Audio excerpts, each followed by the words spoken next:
Hi hello welcome back to Mahi ministry channel. ఈరోజు నేను అమ్మవారికి గంధం చీర ఎలా అలంకరించాలో చూపిస్తాను. ఇలా గంధం చీరతో అమ్మవారిని అలంకరించుకుంటే చాలా కళగా ఉంటుంది. ముందుగా అయితే పటాన్ని ఇలా క్లాత్తో నీట్గా క్లీన్ చేసి పెట్టుకోవాలి. తర్వాత కుంకుమ గంధము తీసుకోవాలి. కుంకుమ బాగా చిక్కగా కాకుండా అలానే పలుచగా కాకుండా వీడియోలో చూపించే మాదిరిగా కలుపుకుంటే బొట్లు పెట్టడానికి బాగా వస్తుంది.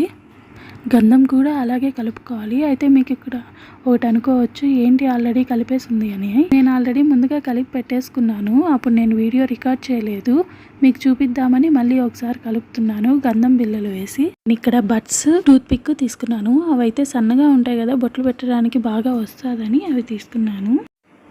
ఏం లేదండి, చాలా ఈజీ. అమ్మవారికి గంధం చీర కట్టడం చాలా ఈజీ అండి. అమ్మవారికి బార్డర్ వచ్చి ఉంటుంది కదా, బయటికి బార్డర్ పైనే అలా పెట్టుకోవచ్చు.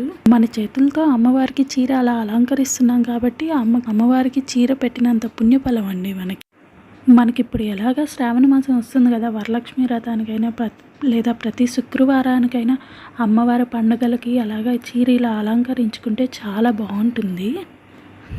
లేదా అమ్మవారికి గంధంతో అయినా మాల వేసుకోవచ్చు. అది కూడా నేను మీకు ఇంకొక వీడియోలో చూపిస్తాను. అయితే ఇక్కడ అందరికీ ఒక డౌట్ వస్తుందండి, మామూలుగా అమ్మవారికి ఇలా గంధంతో చీర అలా అంతా అలంకరించినప్పుడు ఎన్ని రోజులు క్లీన్ చేసుకోవాలి లేదా ఎప్పుడెప్పుడు క్లీన్ చేసుకోవాలి అని డౌట్ వస్తుంది. అది కూడా నేను మీకు చెప్తాను ఎప్పుడెప్పుడు క్లీన్ చేసుకోవాలి అని. మామూలుగా మనం వారం వారం క్లీన్ చేసుకొని బొట్లు అన్నీ పెట్టుకుంటాం కదా, అలా అయినా పెట్టుకోవచ్చు. లేదంటే ప్రతి నెల అమావాస్య తర్వాత అయినా క్లీన్ చేసి పెట్టుకుంటే చాలా మంచిది. ఇలాగ నిదానంగా పెట్టుకుంటే చాలా బాగా వస్తాయి బొట్లు. ఫస్ట్ టైం మన ఛానల్ కానీ చూస్తున్నట్టయితే please like, share and support our channel. తప్పకుండా సబ్స్క్రైబ్ చేసుకోవడం మాత్రం మర్చిపోవద్దు. ఇంకా ఇలాంటి మరిన్ని వీడియోస్ కూడా కావాలనుకుంటే పక్కనే ఉన్న బెల్ బటన్ కూడా ప్రెస్ చేయడం మర్చిపోవద్దు. చీర బార్డర్న ఇలాగా కుంకుమతో లైన్ ఇస్తున్నాను. అంచున్న చీర అంటే అమ్మవారికి చాలా ఇష్టం కదా, అందుకే డబల్ లైన్ ఇస్తున్నాను.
ఈ వీడియో అందరికీ ఉపయోగపడుద్దనే అనుకుంటున్నాను. స్కిప్ చేయకుండా లాస్ట్ వరకు చూడండి.